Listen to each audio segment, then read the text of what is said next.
It's okay. It's alright. There's something to live for. Jesus told me so.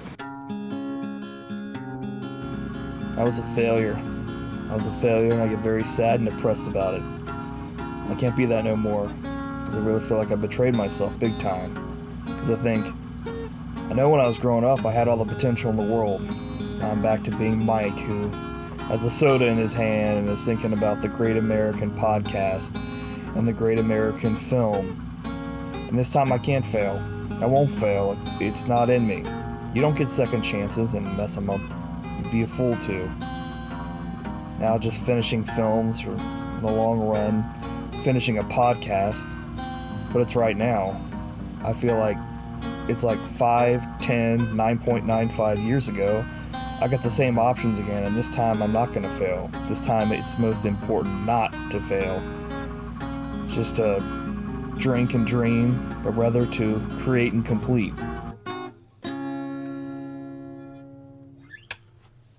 We're about to make a theatrical mockery out of this podcast. You understand what that means, Mike? No. You're going to. Okay? Because it's Buddy Shots time. Get to it. This is Buddy Shots 168, American Movie Week. I guess I don't really have a rhyme. It's great. Yeah. Yeah, good pick, man. Well, you know. Because this is something I don't miss. We've referenced, but I don't think we've actually ever, like, really talked about. People in the know that have watched this, like, American movie and have, well, if it's, like, obscure enough that you are watching this podcast and are a fan of American Movie, you got it, but, like, maybe. If you've seen Coven, you're one of us. But speaking of Coven, the updated poll, just as of a couple minutes ago, says that 33% of people have seen it and 67% haven't.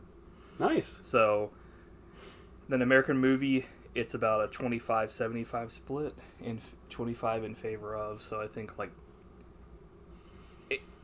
it's not. I think it. I mean, it was kind of like a big deal there, you know, for a bit, for obviously like a subsection of people too. Mm-hmm. Like when this kind of came out, everybody was like, you know, kind of reminds me of like something like Clerks, where it was like kind of a like underground. Yeah, like totally.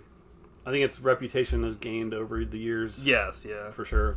Like, it wasn't a phenomenon or anything when it came out, but like Roger Ebert loved it. I remember that, but I never saw it. I think it's like one of those things where, like, unlike some films that come out and they're like a big phenomenon when they come out, but they don't really kind of carry that on ever.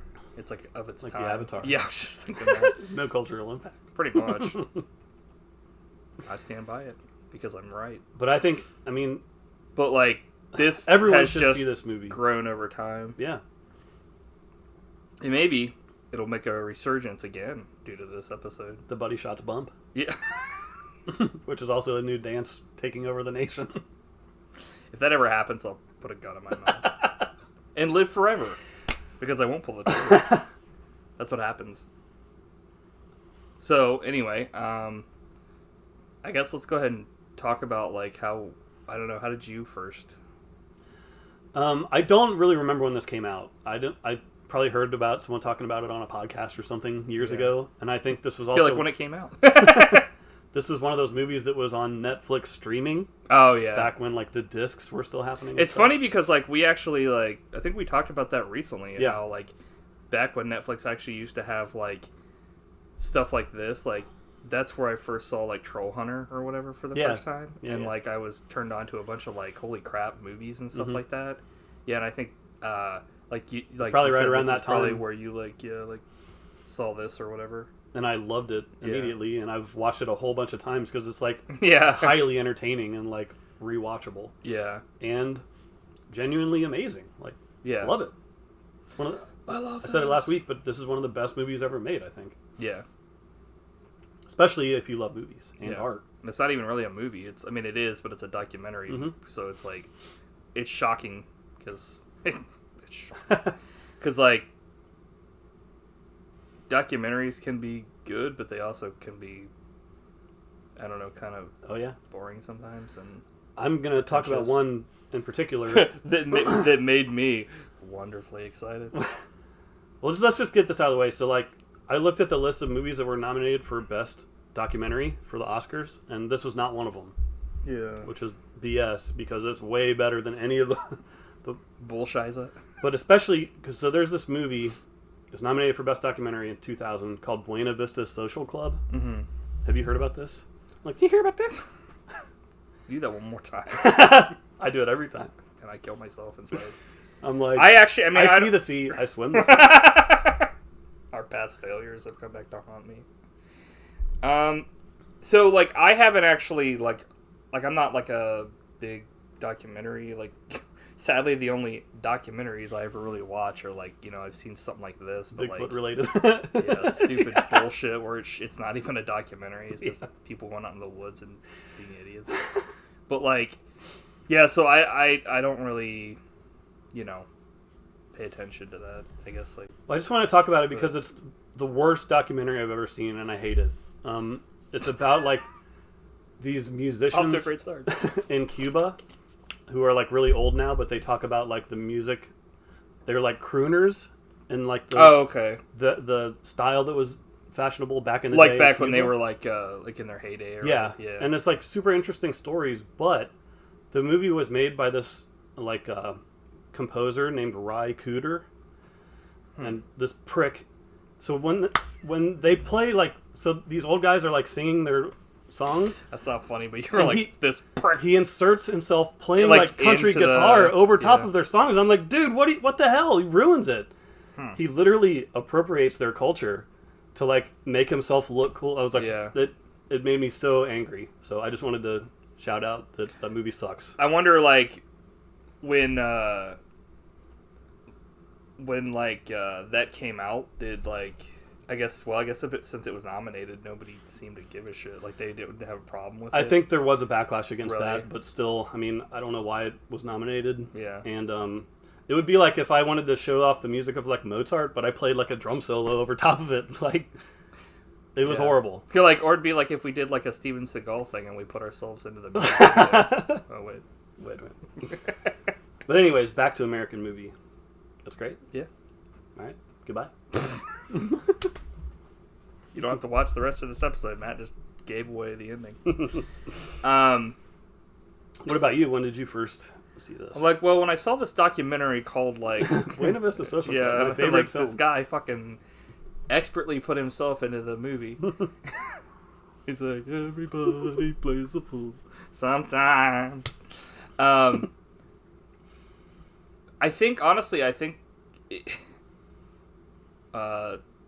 like, I'm trying to think when I definitely didn't, like, ever see this on my own. This was something that was shown to me by, like, Julie or whatever, like, years ago. Like, this and, like, Birdemic and all, like, those awesome movies that I was like, this is so bad it's good. The Room. Right, The Room, Troll 2, that kind of stuff. But this is one of those ones that was, like, not presented as, like, so bad it's good. It was, you know, like, when I watched it, it was like, this is just, like, a good kind of film or whatever. And yeah, I liked it ever since I watched it.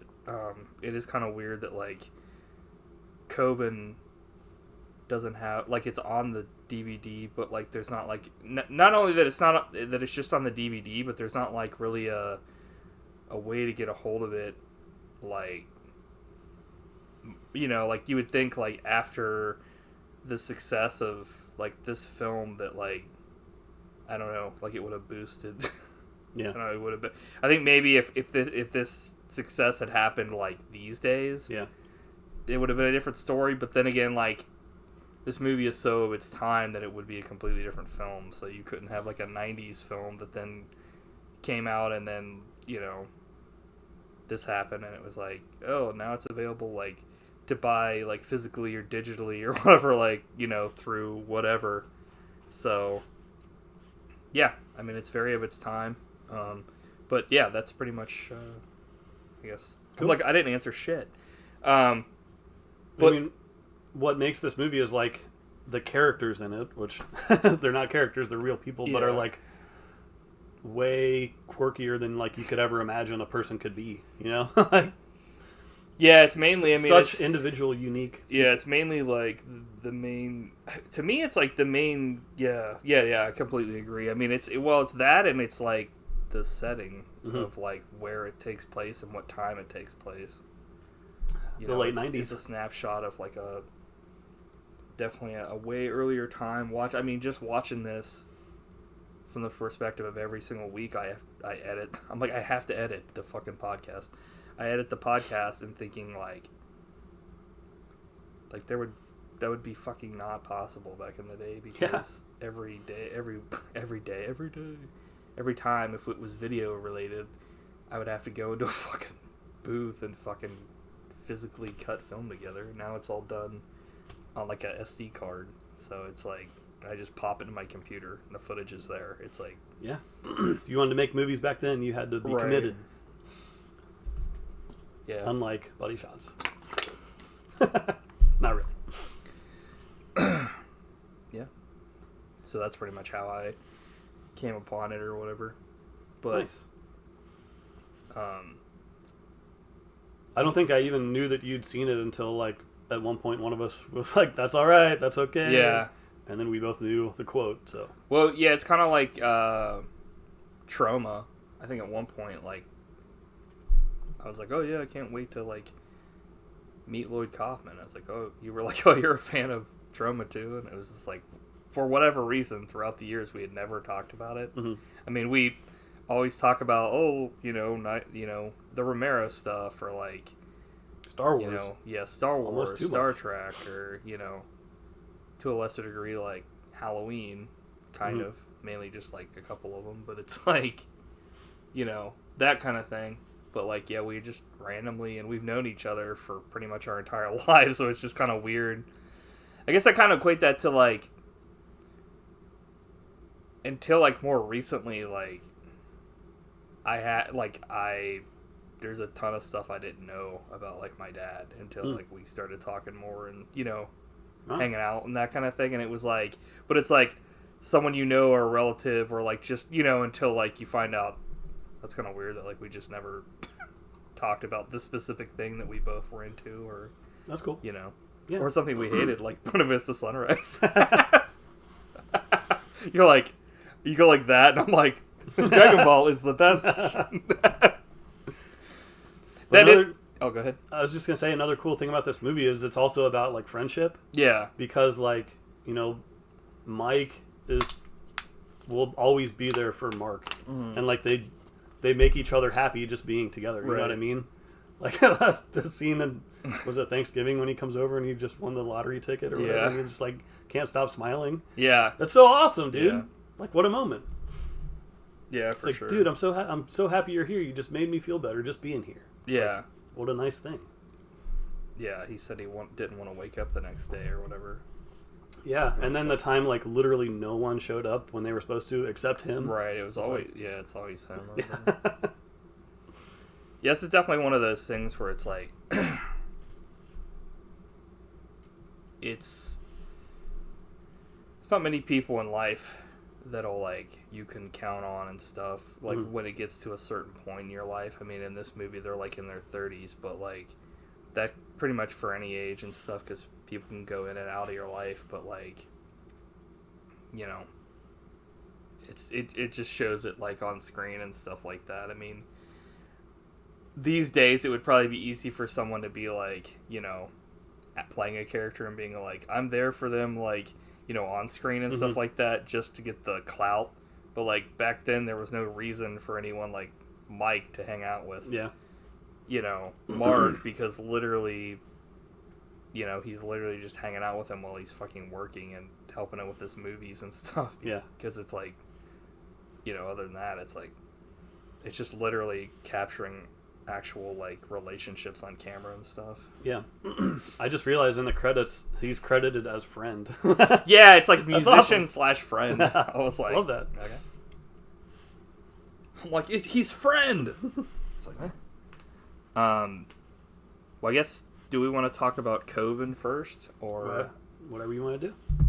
It's kind of weird because it's like one of those things where like, so like in that's the whole thing, is trying to make Northwestern, but then like they have to make Coven to make money for that, and like, so it's kind of, they're woven together. Mm-hmm. So it's kind of like,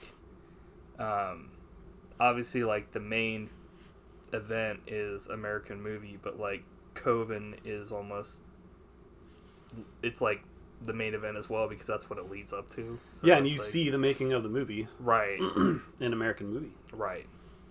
So wow, yeah, I guess it's kind of funny because it's like Coven this is like a making of for a feature that you don't see completed until the end. Yeah. So, but I have a conspiracy theory, because I noticed this time when he's being interviewed, on his shelf behind him he had a bunch of tapes. Yeah. And one of them was labeled Coven 2. Right. Yeah. Did you notice that? Yeah. What was up with that? I don't know. I was like, huh? Yeah, I don't know. We're calling you out, Mark Borchardt. I mean, it could have Release been Coven one 2. of those things where it's like, I mean, that is on his website if you go on there, like, oh really? About that, yeah. Oh, interesting. So, I'll have to read up on that. That's another thing too. When I went on his IMDb, it was kind of sad to see I didn't see like Northwestern on there at all. So it's like, I guess that's just never happened. He was working on a movie called Scare Me, but it was supposed to come out in 2014. Yeah. And it still hasn't come out. Yeah. So I'm like, come on, man. But yeah, I think he's living a good life. Right. Like, yeah. if you follow him on social media, I think he's doing well. Yeah. Yeah. I mean, He's a very positive right. person. So, yeah, I guess we'll go ahead and talk about like Coven, because that's kind of like a separate thing. We can kind of talk about that first, because it's essentially you can just watch that separately. I actually watched it first because I was like, I kind of want to see it unfiltered, because I hadn't seen it in like forever. Nice. So you can see Coven on YouTube. Yep. And because there's really no good way to, I mean, you can't really download this film or anything. Like, I mean, you might be able to. You can buy a VHS copy from Mark personally. I mean, you can't right now because there's no way to like. Yeah. You could at one point. Yeah. I think that there's like a wait list that you can sign up for to get like a VHS signed copy of it. So. What do you think of Coven? I just love that it's called Coven. Right. Like, that's the best part. I'm like, what a great title. Like, that's pretty much it. That's the best part. Yeah, it's interesting. It's like, so like right off the bat, it's like, it's not like a full length. It's not like an hour and something. It's like what, like 30 something minutes. Yeah, like 38 or 36 minutes. And it's definitely like something that, when you're watching it, you're like, yeah, somebody made this. Like, I'm like, somebody made this, but like it's very much reminds me of something that's like very early on, like a Clerks kind of feel to it, or something that like if we had made films back in the 90s or whatever, but didn't, like, you know, like it would have been black and white with like if it was a pro camera kind of thing. Mm-hmm. So like, and all the music is done like by them and stuff. And there's like, it gives me kind of like Halloween 3 kind of vibes at the beginning with like the scarecrows, or Halloween 4 or whatever, and it's just like some good atmosphere. Yeah. Because like this is all taking place in I thought I was gonna sneeze. Maybe not. Watch out. Yeah, I was like, Wisconsin, Milwaukee. Mm-hmm.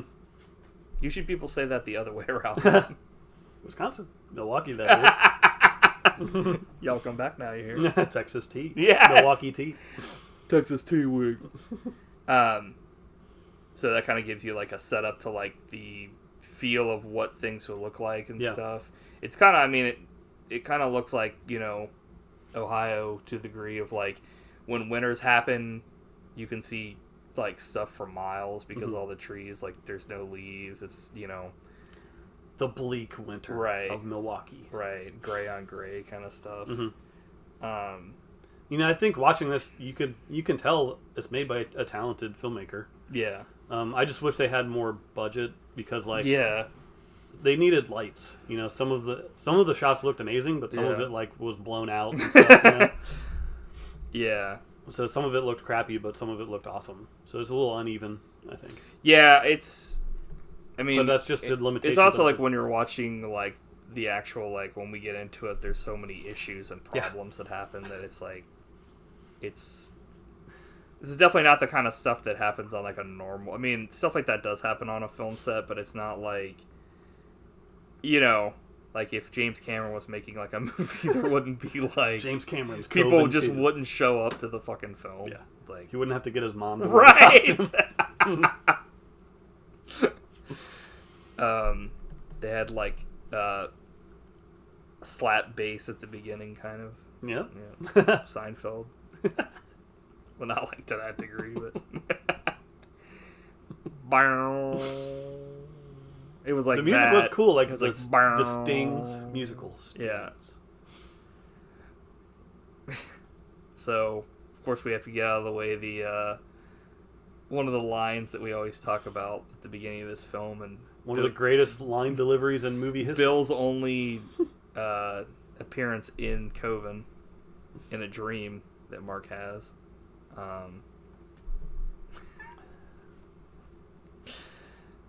It's like we've once you hear it, we've said this like billions of well, not billions, Jesus Christ, I think that's a little out of control. I'm like, we've said it billions of times.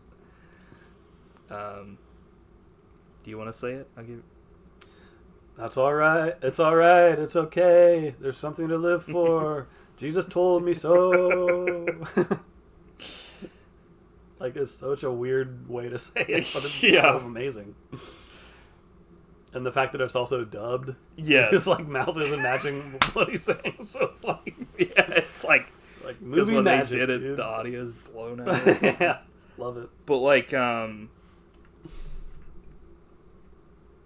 this is essentially about like someone that's like a recovery, they're like an alcoholic that like goes to meetings, but they're also taking like pills and all kinds of other stuff. Turns out it's a coven, right? Which is a cool idea, and it's of like that they end up trying to like fuck him up and stuff. Are they trying to kill him or like get him to join the coven? Or I feel like at least when I was watching it again, I still couldn't really figure out a lot of what was going on. Yeah. Like, I was I got the premise of him being alcoholic and taking pills, and he's a writer, and like he's trying to make deadlines and all this stuff, and like he has to go to these AA meetings, but he's treating them like, you know, like he's just doing it because his like friends tell him that he should, or his writer or whatever, and or his like editor or whatever the heck it is, and it's like, but like when it comes down to like the kind of almost supernatural or whatever it is at the end of the film, or like the cult stuff, it's like, because like 1 minute they're there and 1 minute they're not, so it's like almost like, is that just in his mind, or like what's going on? But like, yeah, I couldn't tell if they, like you said, they were trying to kill him or they were trying to like get him to join, or just like, scare him, like right. when they beat up his car. Yeah, and then he wakes up and it's like no big deal. It's like, oh, no biggie. I'm like, what? But I think you can enjoy this movie just for like the atmosphere, right? Like you said, yeah, and like the acting is all over the place. It's just like it's kind of like a prelude to like the main event, yeah, of American Movie, which is like the making of is better than the actual film that you like watch. I wouldn't probably tell the average person you should go watch Coven. Right. Like, it's kind of one of those things, if you like watched American Movie and you liked it, like it's totally worth, like it'd be something that's almost like a supplemental reading to something where it's like, well, I have to check this out to see how this turned out, because it's like they kind of show you some shots of it in the film at the end when they do the premiere, but like other than that, like, I mean, you're not going to get the whole experience. It is good though. Like, I like it. It's it's not like I wasn't watching it being like, this is the greatest shit ever, right. but I was like, you know, I wasn't like, God, this is fucking horrible. I didn't know what the part about like the lady in the hospital like convulsing was all about. That was just kind of like, I guess, a random scene of some lady that was having issues, and I was just kind of like, okay. I don't know. It's funny because that also, like, from what I remember, the times I've watched it, like, I don't ever remember them filming that for, like, you know, it's not like, it's not in any of the deleted scenes. I don't think I wrote too many lines down here as far as, like, but I did write this one down. look, the last thing I want to do is sit around with a bunch of motherfuckers with drinking problems. Listen to that trite monotony go on and on hour after hour. That'll drive any fucker to drink. Good stuff. Like, I'm getting a feeling that, like, a lot of this was not dialogue that he wrote. I mean, it was, but, like, that was literally him just writing down what he would have said. Like, and that's one of the things I like most about him is, like, he speaks unlike anyone I've ever heard. Right. Like, it's almost like his own language. But it's, like, yeah. awesome. Yeah. He's almost kind of like a hippie, but not. Because he says man all the time. Yeah. It's like his version of or dude or, you know. Yeah.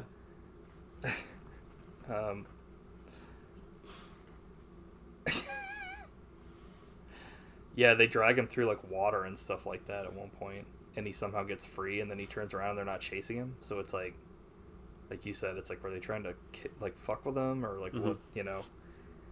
Then we got an appearance by Mike in this, which is cool. Yep, good line. Of course, we've got, like, the older dude that's, like, he's, like, the theatrical guy. Dude, that guy's awesome. Yeah, that guy's hilarious.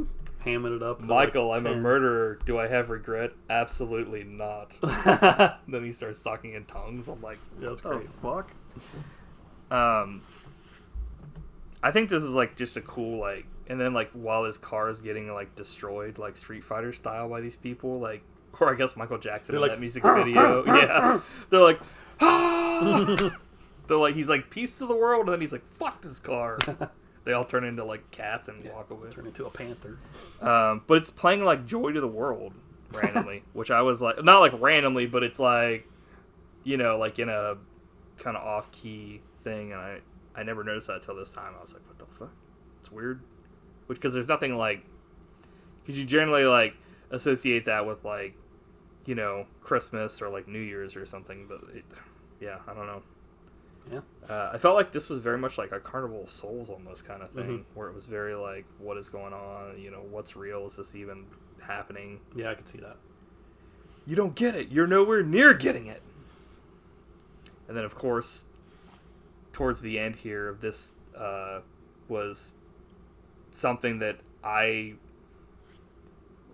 didn't really even put together until this time after watching Angry Video Game Nerd for like 1,000,000 times and then going back and watching this again, where the very first episode when like AVGN puts his head through the cabinet and he's just like, can you help me now, man? And it was like for the Karate Kid episode, and I was like, I don't get this because like this doesn't happen in Karate Kid, but it's because of in Coven that happens. He puts the lady and the dude try to like attack him, and he like puts the one dude's head through like a cabinet, and he's like, you want to try to help me now, man? Like after he puts his head through the thing, and the guy's like, and I was just like, holy shit. So that just goes to show you how influential American Movie and Coven have on, you know, filmmakers like James Rolfe and stuff, and just in general, I think everybody that's ever, like you said, ever wanted to make a movie, or just like somebody, I mean, you can watch this and not even want to make a movie and be like, you know, you're living like 9 to 5 and being like, like this kind of fucking sucks, you know. Also, like, fucking, this is like Batman Arkham Asylum's favorite fucking movie because he says bitch at the end. You bitch! I was like, Jesus! It was the 90s. And the lady, we were just trying to help you. I'm like, huh? But yeah, this is it's an interesting film. It's very much like one of those films you would see like that we would get like Horror Hound. It's a very like, it's indie, but it's you know, that's very. But like cool. he did it. Yeah. You know, through all the challenges and adversities, like he made Coven. Did he make Coven, Mini-Me? You telling me he made Coven? So yeah. Yeah. And look, will you keep watching Coven on the next Weird Watches? I'll watch it again. So yeah, it's interesting to talk about that because the real main event is American Movie, where they're, like we said before, where they're making Coven, and that's where the, you know, the real kind of stuff comes from. Yeah. I would say I'd be shocked if anybody saw Coven first, but the people at the end of this film saw it before American Movie, so I thought it was funny. I mean, like, that's hilarious. But a lot of people showed up. Yeah, nice turnout for the premiere of Coven. Yeah. So, at the very beginning of this film, you already kind of find out, or not find. I'm like, I found it out. You get everything you will need to know about how Mark is as a person and how he talks and just it grabs you right away, and you're like, because he's like, I got people putting scarecrows up for no reason to kind of just give people like, you know, motivation and stuff. I got people walking around. I wish I could give them destinies, but I got to do this right now. And it's like, who the fuck talks like that? And not like in a way where I'm like, what the fuck? But it's just like, it's unique. Yeah. No, nothing like it. Yeah. Can I read my favorite line? No.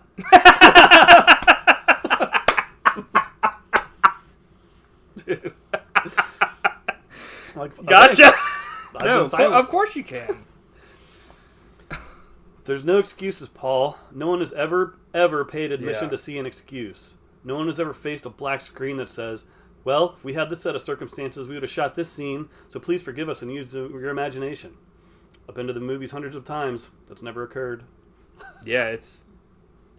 What a thing to say. You could... I'd be surprised if there wasn't, but you could make, like, a motivational calendar for a year out of all the stuff that is said in this, and not just from Mark. It's mainly, like, Mark and Mike, you know, for the most part. Mm-hmm. Like, Bill says some stuff, too, that's kind of, like, interesting, but, like... But speaking of Mike, I'd like to say, you know, like, it's kind of sad because just kind of more recently he had passed away or whatever. Yep.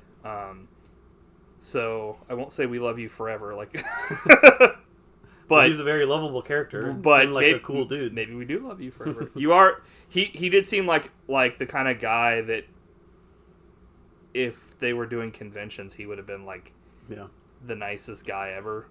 And he just seems like a kind of guy that, like, he has no, like, ulterior motives or anything. Yeah, what you like see that. is what you get. Right. Yeah. He's, like, a recovered drug and alcohol user and stuff.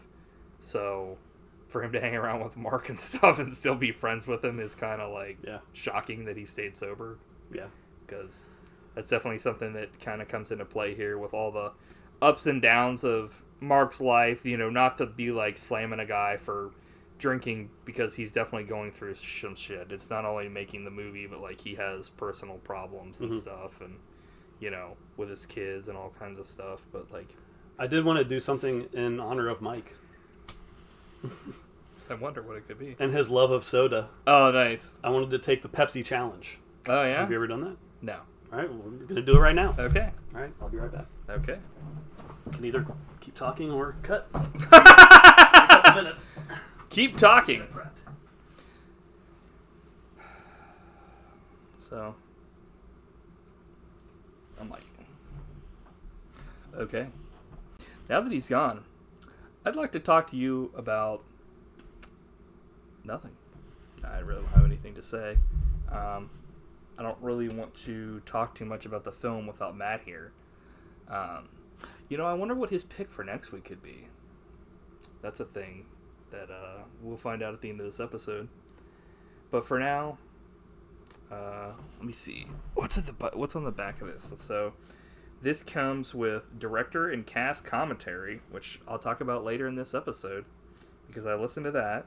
The deleted scenes, which I'll also talk about, because I listened to that.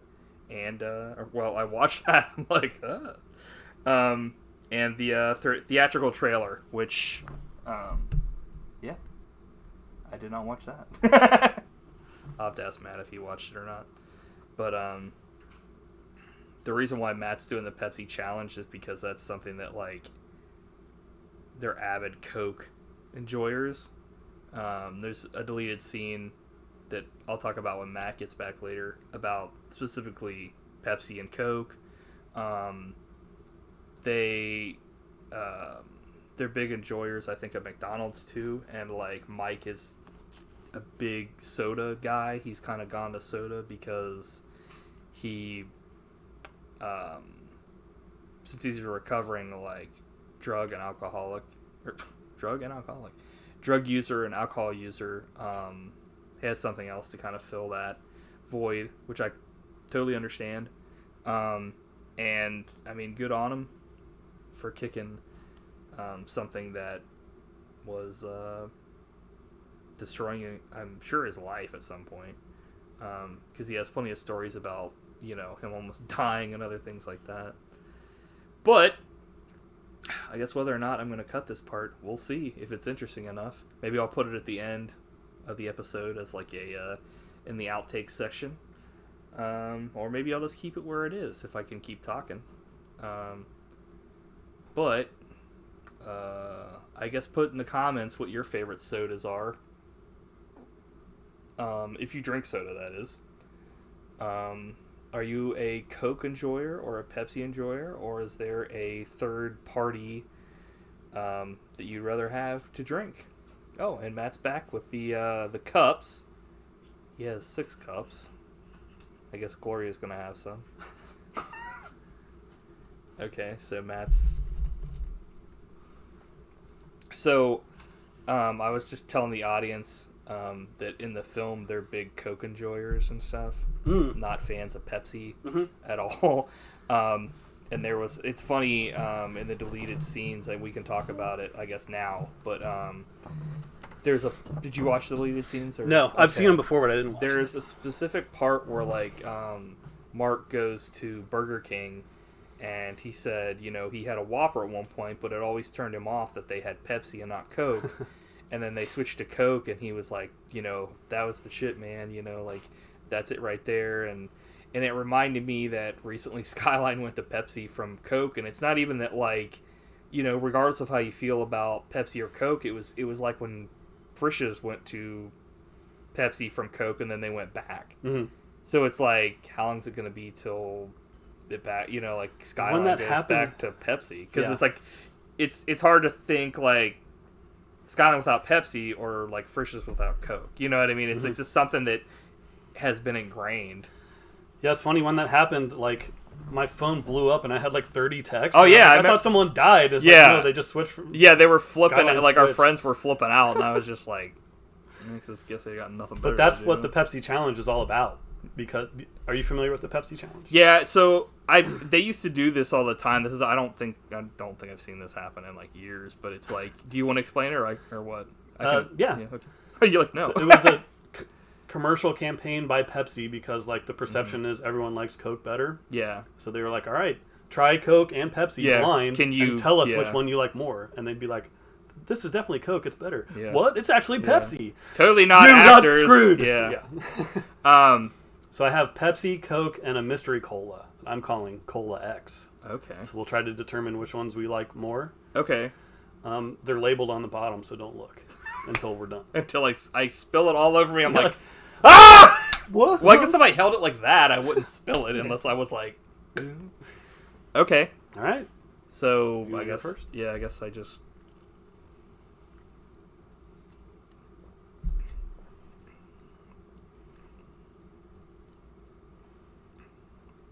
So this one, I'm pretty sure.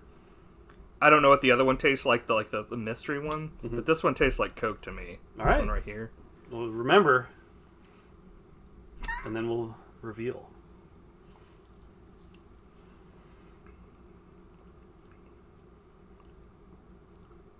Can you tell a difference? I don't really know this one.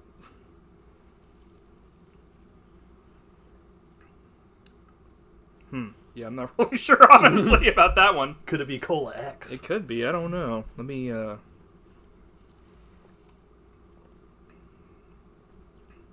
now I'm fucking... I have no clue. A victim of the Pepsi. Well, you know what's funny is because, I'd be like, I know what Pepsi tastes like. Yeah, I'm so confident that I'll know. But... Well, because I generally, I guess if... Given the... It also doesn't help that now it's I don't really drink... Coke has more of the fizz to it, I think. Okay, I could be wrong on this one. I think this one's Coke, this one's Pepsi, and that one's Cola X. All right. You want to find out? No. Sure, I guess. I don't know. I think it's a C. Okay. I think it's Coke. So that one's You nailed Coke. it. What's this one? Pepsi. Okay. Oh, you nailed the Pepsi challenge. Cola X. It's RC Cola. Oh, okay. Which one did you like best if you had to pick? I guess I should ask that before you check. Damn it. But I'm impressed you nailed it. To tell you the truth, it's funny because like these two taste the most similar. Cola X and or like RC Cola and at least to me and Coke, because I think that like it is kind of funny though, because it's almost kind of like with RC Cola they kind of mixed Pepsi and Coke together. Maybe that's all it is. But like gotcha. Because Pepsi has like a sweeter taste to it, and Coke has more of a you drink it and there's like a punch to it right away. In my opinion. Like, you drink it and you're like, where am I?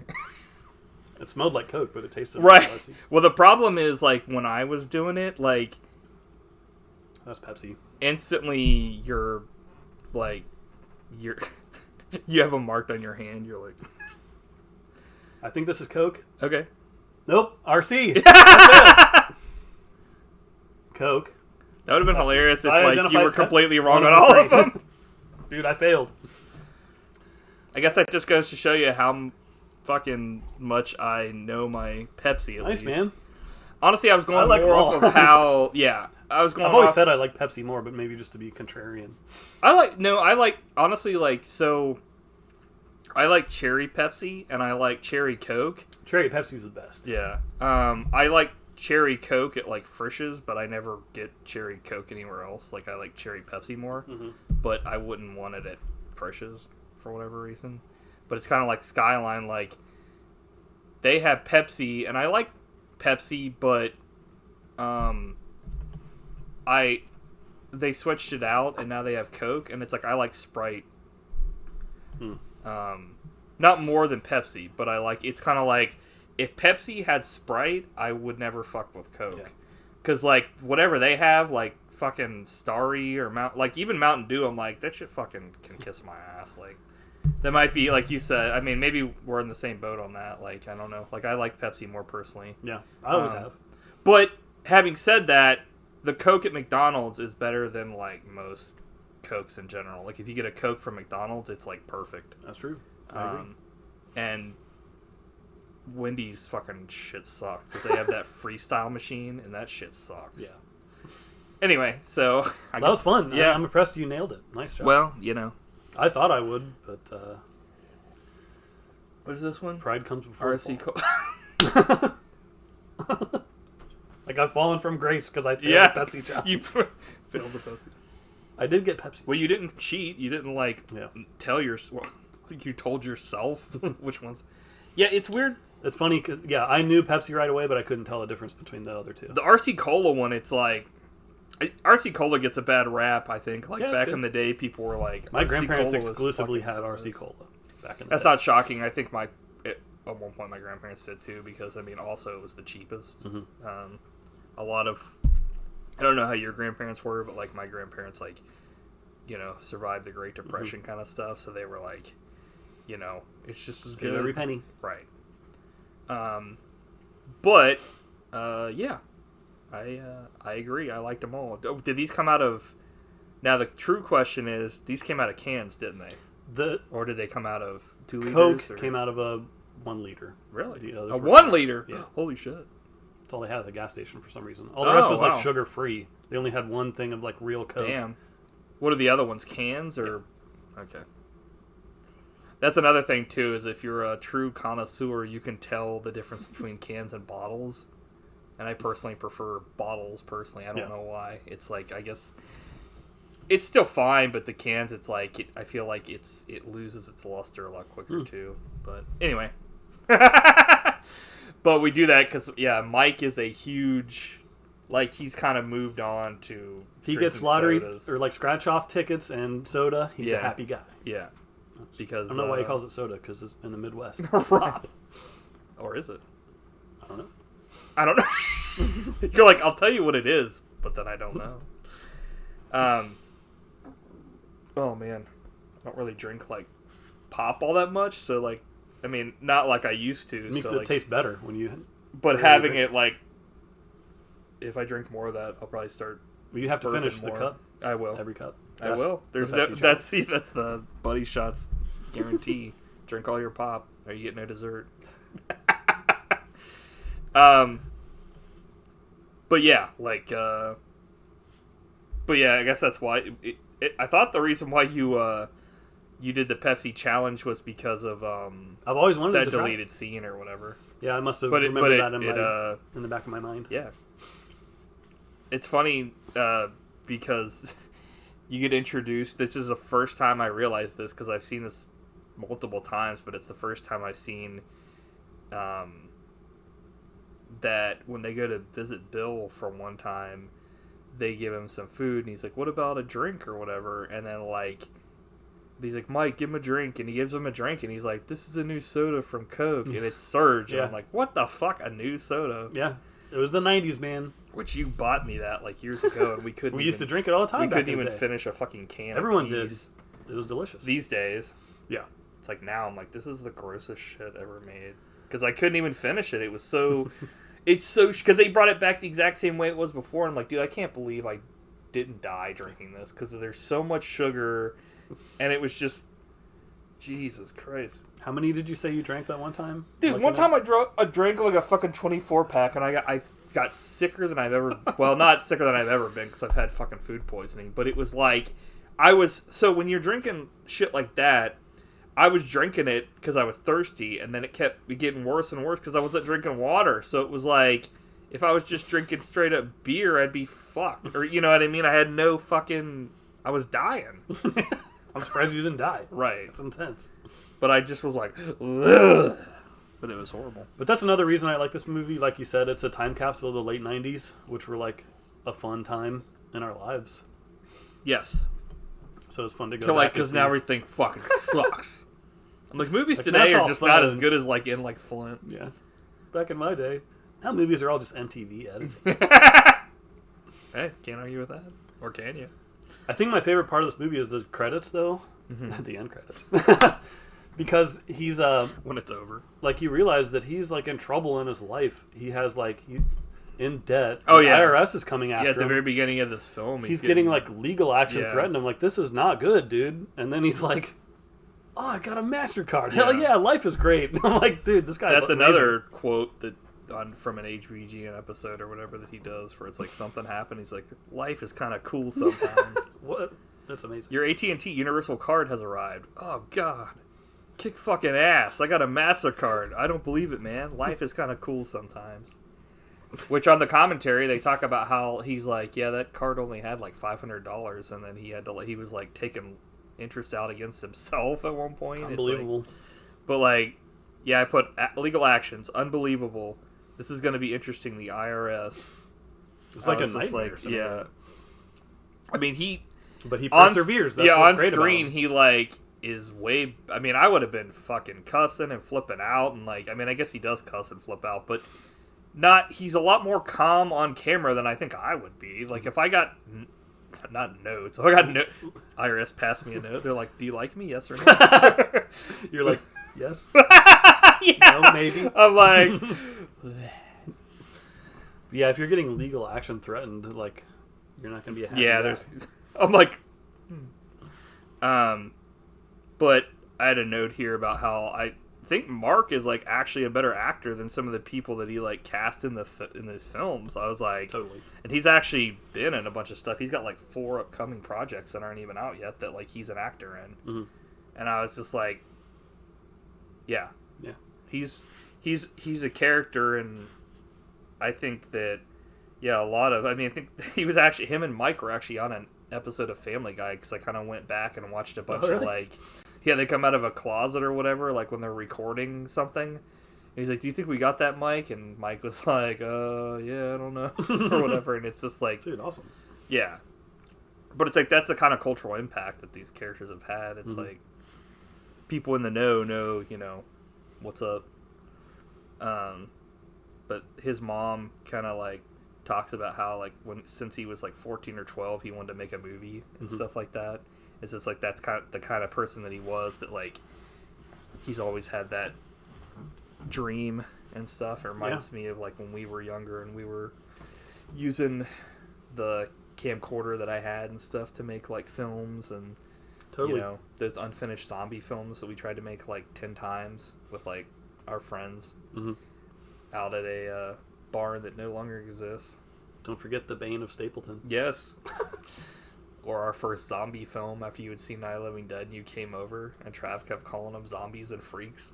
Like that kind of... It's just that kind of stuff that they show like here in this movie too, where it's like... Yeah, he made a movie called The More the Scarier. Yeah. Which I thought was a great title. I wish that was a feature on this disc. Yeah.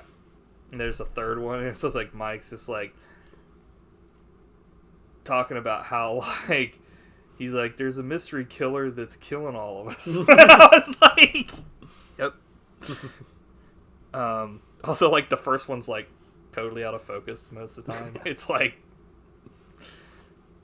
but then we get one of the classic lines here that we're gonna be obviously, you know, it's. You know, talking about how they're making a mockery of his words. Like, because, like, he's casting these people to be, like, you know, do this. They're reading, like, the stuff that he wrote. And they're not doing it up to his, he's not satisfied. Right, he's like... That's probably my favorite part of this movie. Because he's like, I'm going to show him how it's done. I'm going to go in there flying. Yeah. And he really does. It's amazing. He's like... Because they're talking about how, like, I guess somebody's running up, like, a phone bill or whatever. In prime time, back when that used to be like a thing, that like there was a certain time if you called you'd be charged more. Yeah. Which how much of a fucking racket was that? I know. It reminds me of like late fees and shit like that, or like overdraft fees and stuff. Which a lot of that's how they get you. Yeah, a lot of times I heard that like those companies got taken to fucking court because of that shit. Oh really? So fucking shady. Like, yeah. But anyway, he goes in there and like, because the people before him are just like, oh, you know, it's, you know, in prime time and stuff. He's like, $500 fucking in prime time. What the fuck? Because he's like, you know, awesome. Screaming about the money and stuff like that. And like, he's like, do you understand? Because this reminds me a lot of like, almost like a Jay and Silent Bob or something like that, where he's like, you know, he'll ask Mike, you know, you heard about that, or you know that, Mike? And he's just like, yeah, or no, or whatever. No. And he's like, no. And he's like, well, you're gonna know, because I'm gonna fucking show everybody and stuff. And he never, there's not a single time that like, well, there's one time that they, even on the commentary, they kind of have a little thing, and it's over a song that Mark claims that Mike completely ripped off of. Oh, yeah. Mike is like, I didn't rip off of it, I just, you know, took one name from, or one like word from it or whatever, and like, but like they instantly move on because it's like, you know, yeah, that was good. So interesting. He's like, you can't be doing this. This is some corny dialogue that would make the Pope weep. I was like why? Yeah. Also, I think one of the other great relationships in this is the relationship between his uncle, Bill, and him. And it kind of seems like the only one that really takes care of him and cares about him. Not cares about him, but like takes care of him at all is like Mark. Yeah. I mean, he is trying to get money from him, but it's also, he does take care of him. So it's not like he's just trying, that's all he's about. I mean, there are people that like do less for more or stuff like in life, so it's like but like the first time I watched, or not the first time, this time when I watched it because I watched it and then like a day later I watched it with the commentary and all the deleted scenes and everything, and like I didn't, for whatever reason, it never clicked to me that the guy that's always shit talking him isn't his friend, it's his brother. Yeah. And he's just like, he's best working a factory. I know. I was like, Jesus, what a hater. Yeah. Because at one point, he talks about how fucking, he's like, I always thought he would be a serial killer. Yeah, that was like, the most disturbing part. Fuck? But not only that, he was like, I thought he would kill me. And I was like, what are you talking? Yeah, I was like, what are you talking about? Because he says that, and then like, he's like, what kind of films are you into? And they like, he's like, Night of the Living Dead, you know, like Dawn of the Dead, and like, you know, Texas Chainsaw Massacre. Yeah. So it's edited to a way that makes it like funny and stuff, but you can tell when you're watching this that like Mark is such like a, like there are parts with anybody that they flip out, but it's just like even on the commentary, they talk about. I mean, he's talking about how stuff between him and his brother never really like, because they're completely different. It seems like, and like, he's like, my brother is so dull and he has no zest, as I said. Yeah. He's like, he's fine to just work a fucking 9 to 5 and stuff like that. Mark really does look down on like normal life, which is that was something he said like about like on the commentary and stuff, where he was like, I didn't want it to come across. He's like, if you want to do that and you're happy, that's fine, but it's not for me. He's like, I didn't mean it to come across to where I was like essentially saying like, fuck. That's exactly what he said, but he was drunk like at the Super Bowl. When he got drunk, he was like, this is like the lowest part of the film for me, man. Because he's like, I don't remember any of this. And I was like, yeah, it's kind of obvious. Yeah. Because he keeps trying to get everybody to take him to the... It's like... I mean, I've seen people do this before, just IRL, where they're like, we gotta go to the bar, and it's like, dude, you're done. Yeah. You're already fucked. But it's like, they're just making stupid decisions and stuff.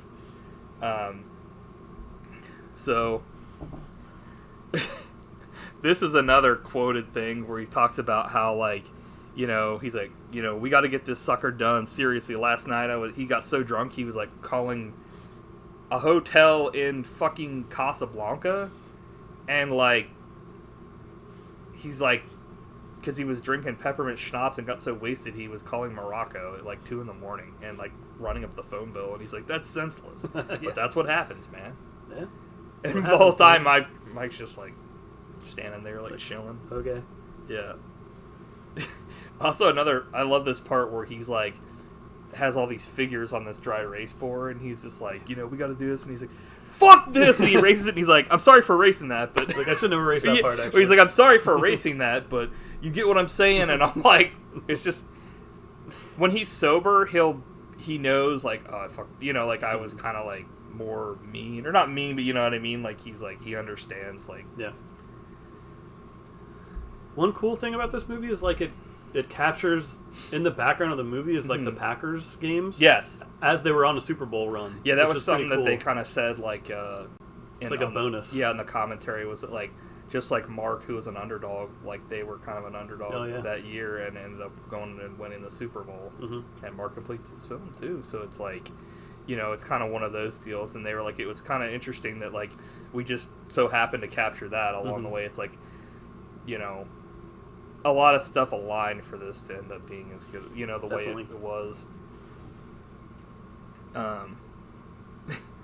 Mark.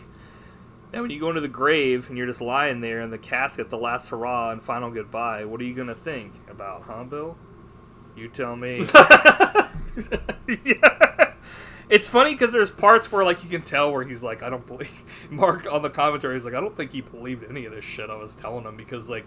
No, he wants no part of it. Right. Usually. Like, get but me he's out of such... here. He loves Mark so much that he'll, you know, he's like, whatever. Put up with his bullshit. Right. Yeah. Like, his parents are just like... It's funny because, like, he talks about how, like, when he was younger, like, his dad was, like, pretty much, like, you know, you gotta stop this fucking shit, but then once, like, he started actually doing the film, he's like... When he was going to give up, his dad was like, no, you can't stop, you gotta fucking finish the film now, like, and like, his dad wouldn't give him any more money because he was like, dude, I've already given you enough. Yeah.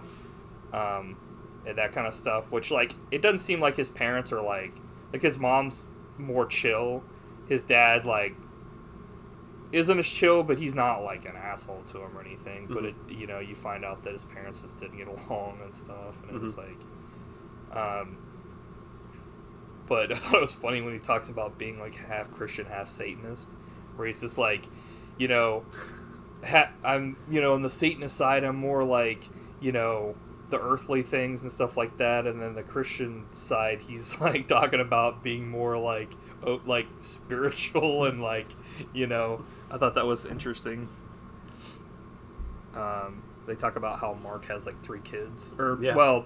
Mike is like, yeah, Mark has 3 kids by Alyssa or whatever, which is like his ex-wife, and she kind of shows up at one point to like scream at him and shit, and it's like you get the feeling it's not like a great relationship and stuff. I remember, maybe it was Ebert, but like someone praising the fact that like they don't reveal that he has kids until like a while into the movie, so it's kind of like a revelation, like, whoa, like on top of everything else, this guy's got a bunch of kids, whatever, like, holy cow, he's got a lot on his plate. Like, this is a revelation, help me. Because you don't know that right off the bat. Right, yeah. He's just a dude. Yeah. Bill, man, how's come every time I give you something, it ends up under the shoes? Because he gives him, like...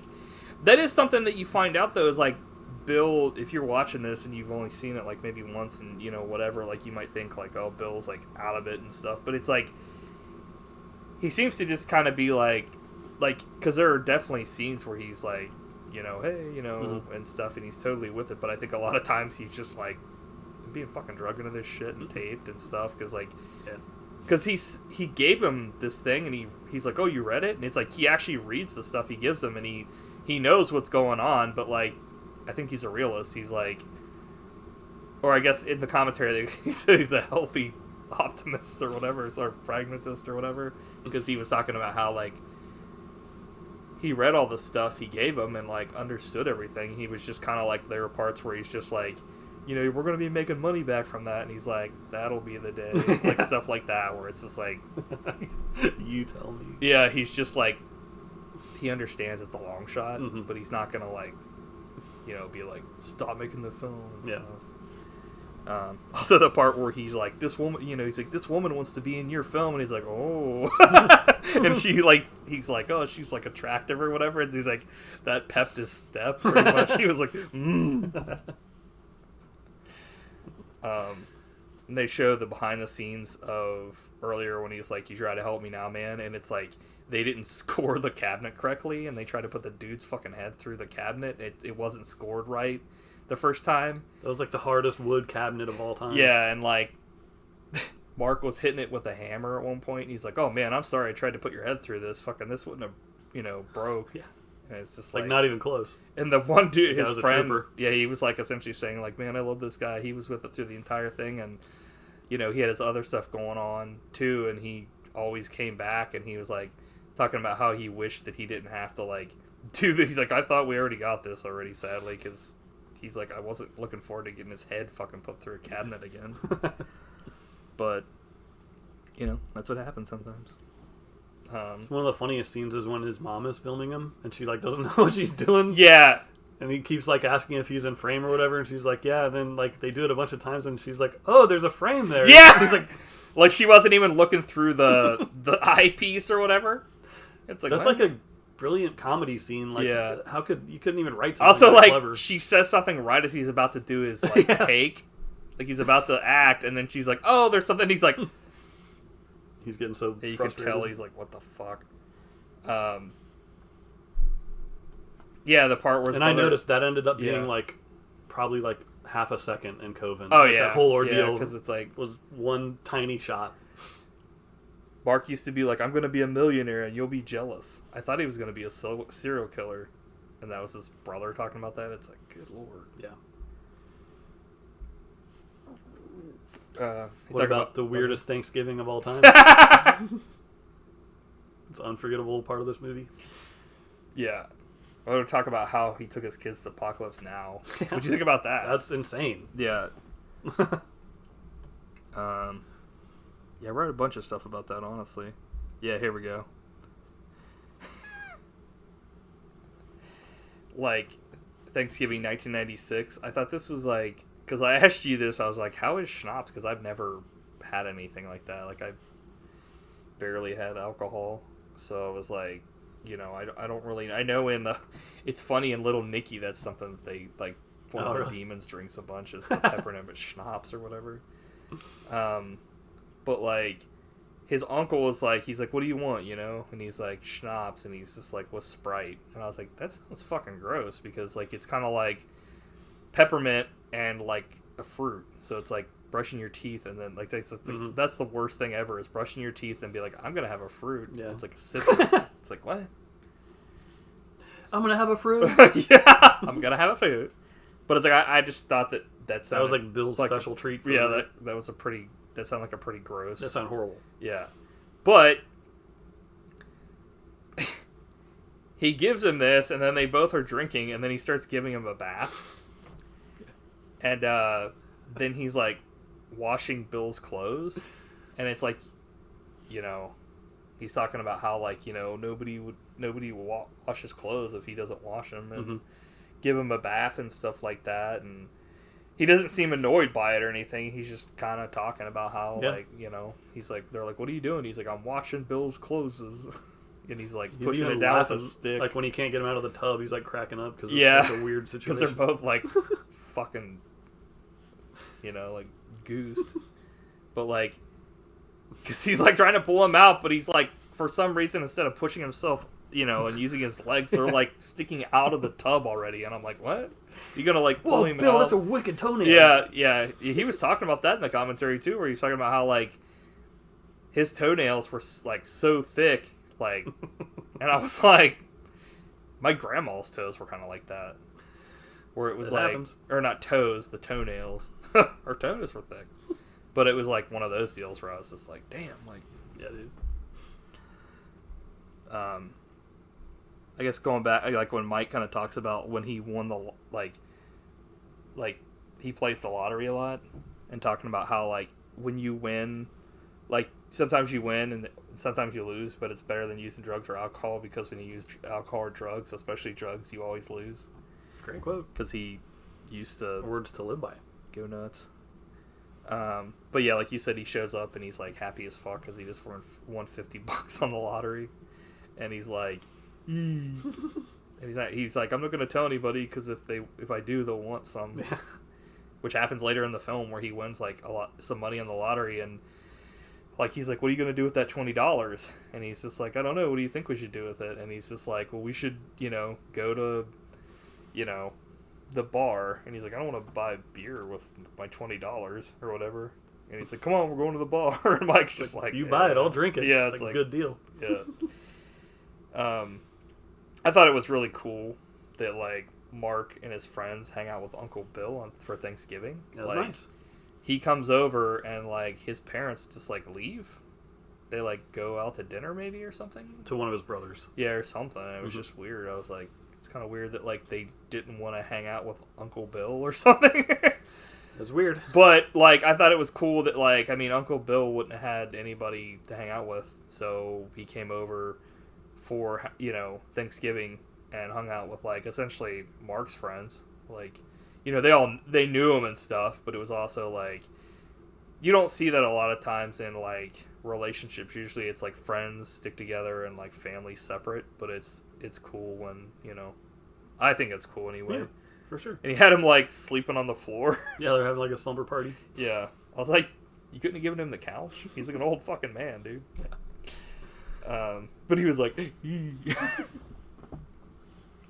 I thought one of the funniest parts of that whole thing was when they were like, what do you want? You know, because they were washing his clothes, so he's in this like robe, and they're like, hey Bill, what do you want? And he's sitting there at the table and he's like, because he's like wasted. Yeah, he just came out of the fucking bath. He just drank too much. He's probably like fucked up. Yeah. He's like, oh, like I just thought it was Kill the hilarious. AIDS. Yeah.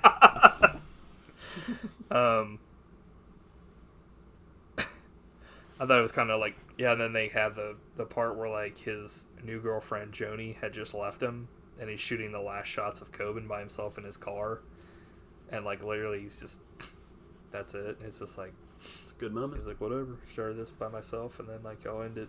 He's like, I'll end it.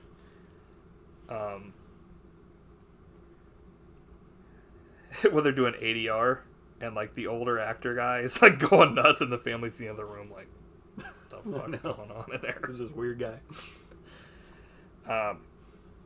I like this stuff with him going to the University of like Wisconsin. Mm-hmm. They're like going to like, since he was like he had taken a class there.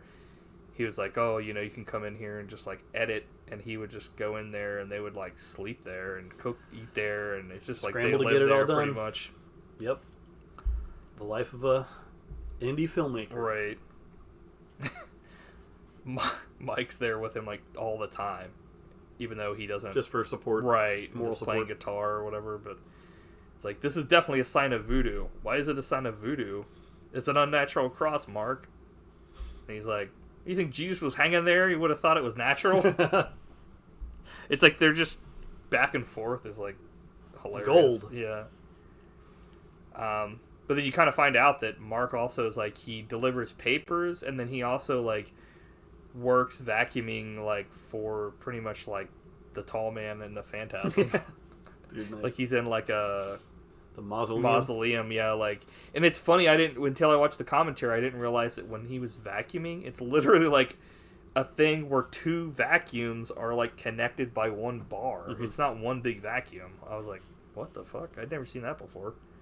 But yeah, he literally does that. He closes up the cemetery at night, like once it gets dark.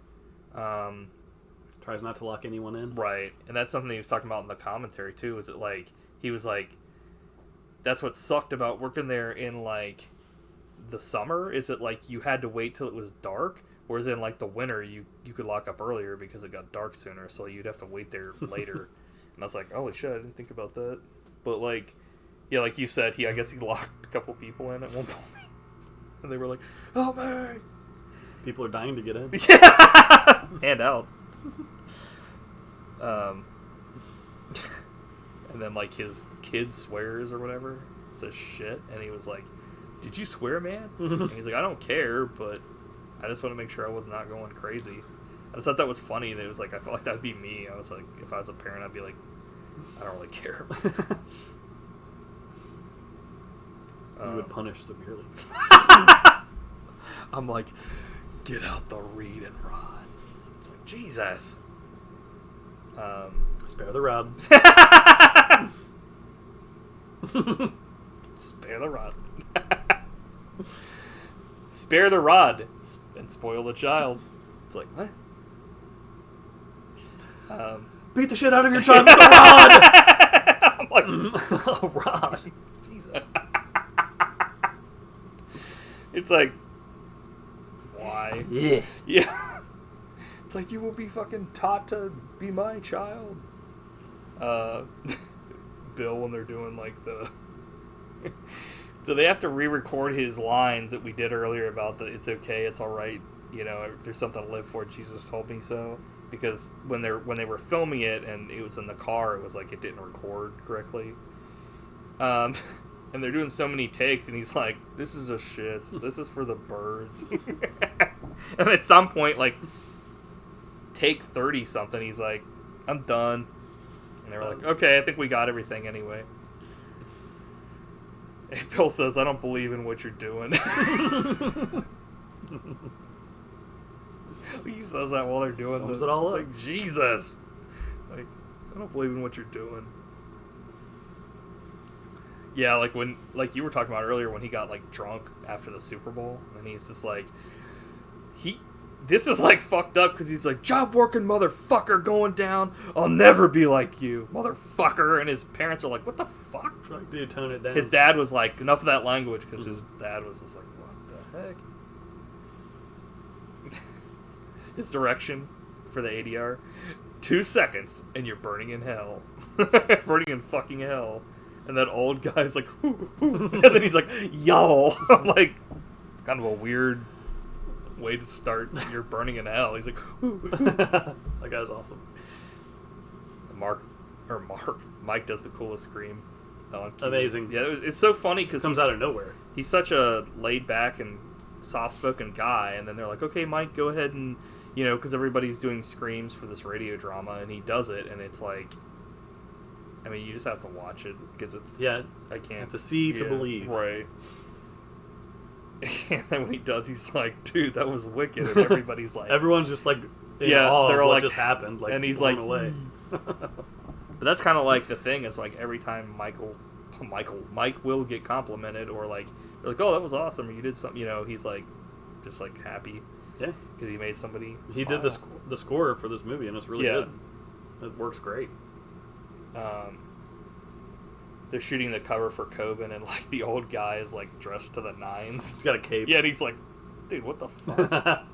Take off that cloak. Yeah, he's just like, "What the fuck? You're like dressed for fucking like, you know," it's like ridiculous. Yeah. I thought it was funny. They were watching, him and his like girlfriend who came back are watching the Oscars, and like nobody watching it or laughing at the jokes, which is like nothing. Par for the course. And nothing changes. It's Yep. like Billy Crystal up there bombing. Yeah. He's like, "There's so many new faces here. Wait a minute, who are you?" And they're just like, I was like, yeah. I like Billy Crystal, but it was just kind of like, it's kind of like Oscar, you know, just in general. Like, the jokes probably weren't even written by him. Yeah. Much like when they nominated Buena Vista Social Club. A failure. The joke was on us. Okay. So, is my phone shitting the bed here? Do you have any other notes? I'm out of notes. I think we've covered all the stuff that I wanted to bring up. Yeah, this sucks. I had some notes about what was it? I'm telling myself to stretch. Okay, get up and stretch on the table. Stretch your neck out. You're like, what?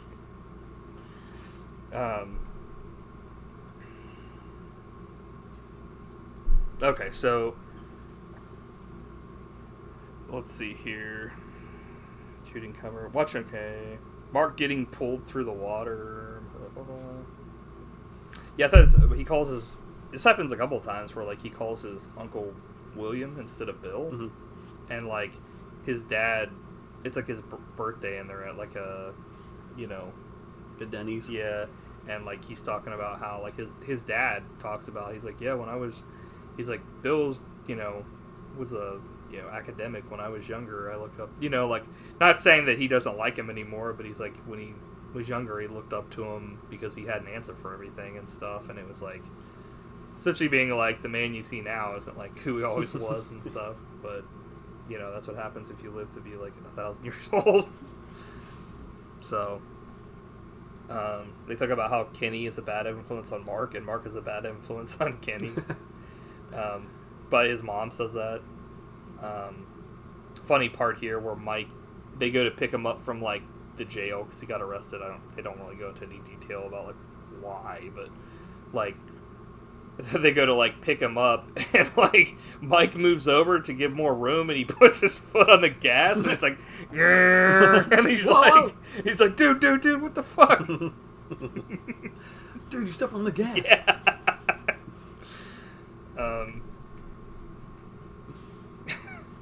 This is like one of the funniest comedies ever made, you know, but not written. Right. It's like, do you think this is very cathartic? Yes. Do you know what that means? No.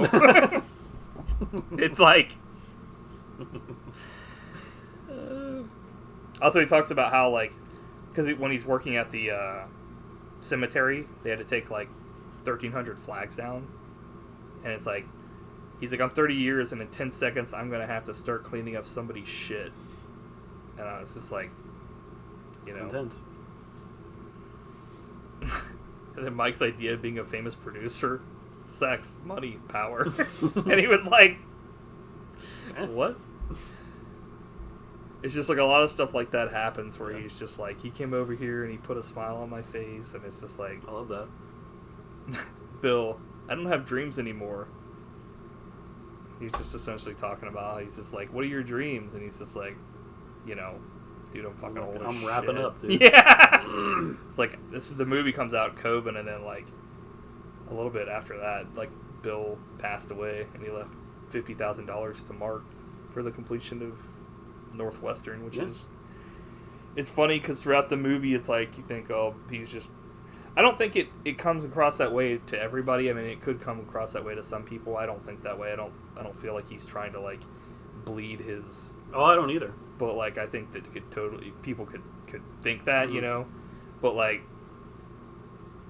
at the end when he passes away, and it's like, that's what I think, to me, what really shows how much you care about somebody is if like at the end you give, he gave him money knowing what he wanted to use it for and stuff, because if he didn't give a shit about him or whatever, he would just be like, whatever. So I have a couple things here to talk about for the deleted scenes. Before I guess they filmed any of this, they went to like the Toronto Film Festival where he tried to raise money for Northwestern. It was like a complete bust, like nothing happened. It's kind of like the pitch for like Kenny versus Penny, where it was just like, and he talks about how he doesn't want to be doing like a 9-to-5 because he has long strand DNA, but doesn't explain what that means.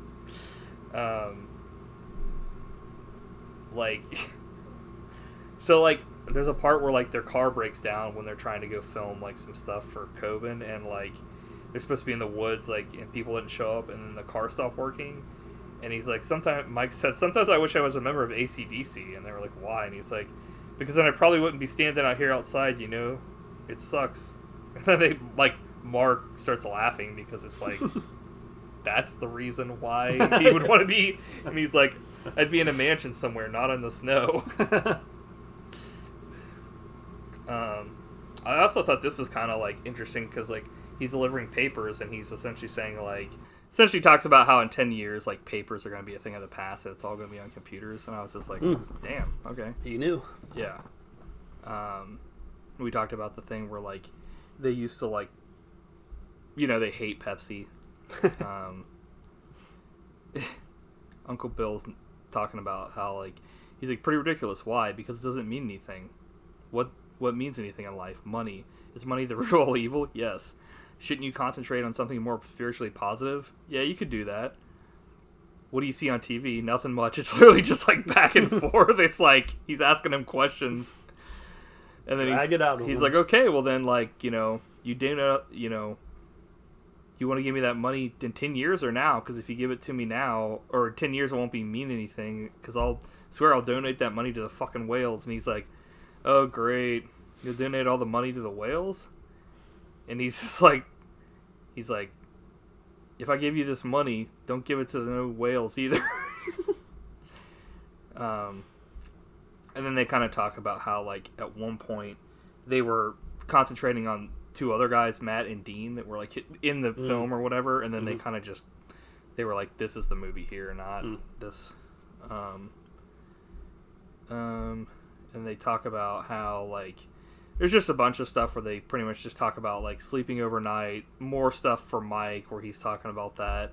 And then the commentary, they pretty much talk about how, like, when the guy that directed it first got in the car, it's like his car smelled like gas, but he was so used to it that, like, he, you know, there's no big deal. And then he, like, got out and was puking on the side of the road, and he was just like, he's like, was that a pathetic sight or what? Like, Mark said that.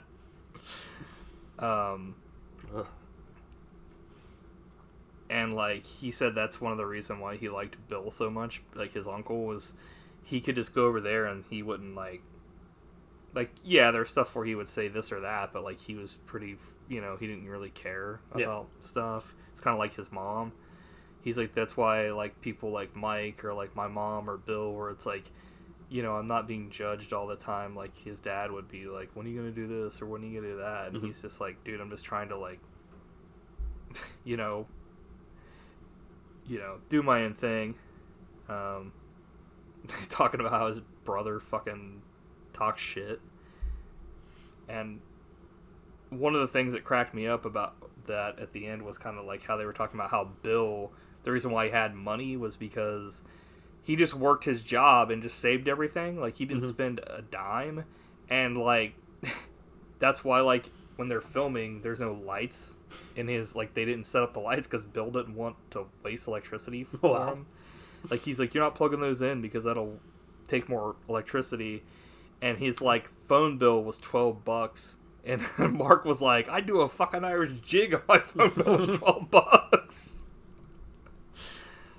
So, yeah, it's, I mean, you definitely, if you haven't, I mean, if you watch the film and you like it, you'll definitely listen to the commentary.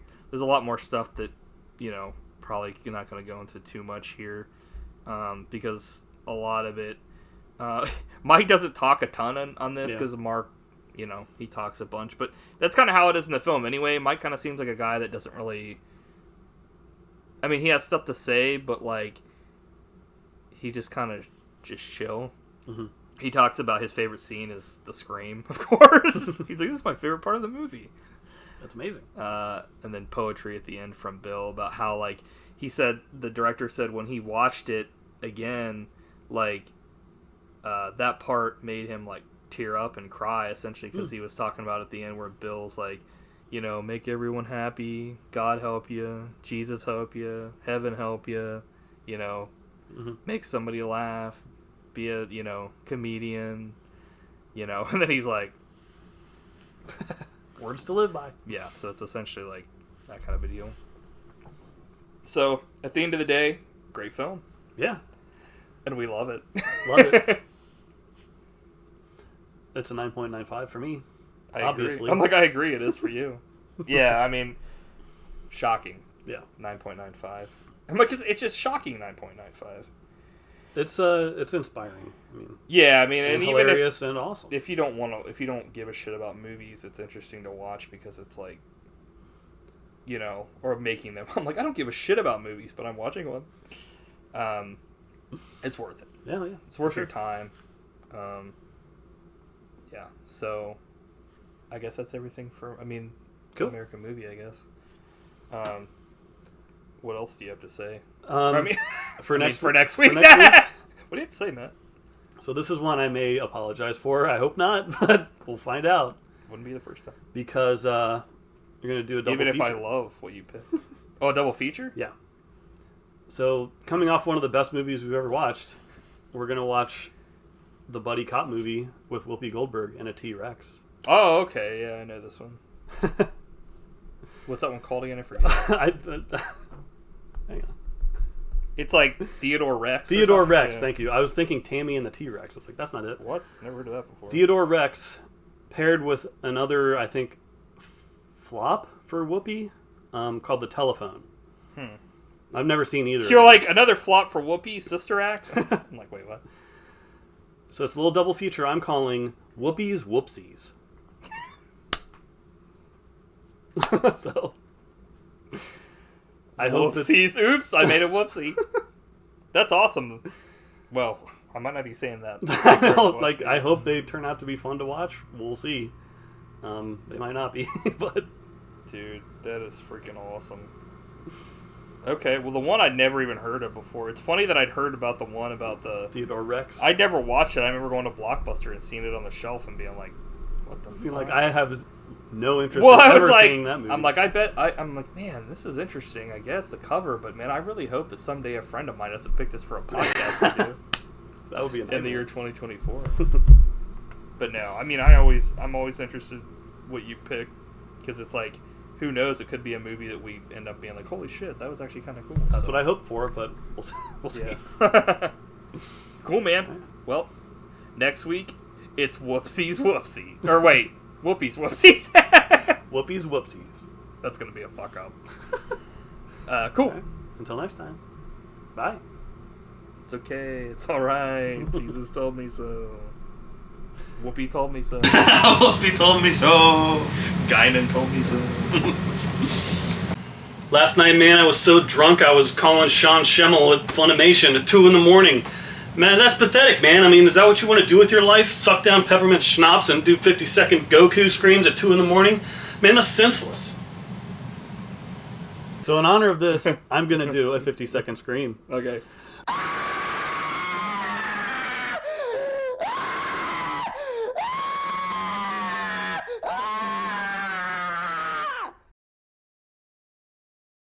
Did you buy this podcast for $9.95?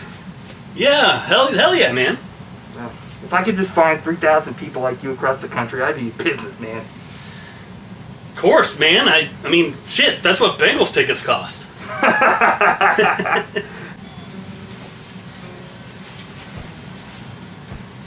bad I had no hair. We're doing the theatrical mockery line? Yeah, All right. You'll just be like, doing your thing. We're about to make a theatrical mockery out of this podcast. You understand what that means, Mike? No. We're going to. Okay? Because it's Buddy Shots time. I didn't know you were going to do the okay. Let's try that again. Did this voice. Okay. And I guess I'll just be Mike standing next to you or whatever, like in every shot. This is how we always do. Just stand facing a random spot, not looking at each other. Yeah. Last 9 minutes. Last 9. Off to a great start. Last 9, man. Read it one more time. Sorry. Read it one more time. Okay. We're about to make a theatrical mockery out of this podcast. You understand what that means, Mike? I'm like, line. I'm like, no. Yeah. That line. I said line. Oh, man. Man, I mean, shit, that's what Bengals tickets cost. Really? I don't think so. Recording there. I won't become the thing I hate. I won't. Dude, that intro where like those dudes are all just like showing up. It's like, dude, this is awesome. And you play the game and you're like, this is fucking hard as fuck to control. I know. It's like old, like what, like Lara Croft Tomb Raider controls. 1 Yeah, ripoff. it's like Jesus. Anyway, enough about Duke Pukem. Duke of Earl. My favorite song.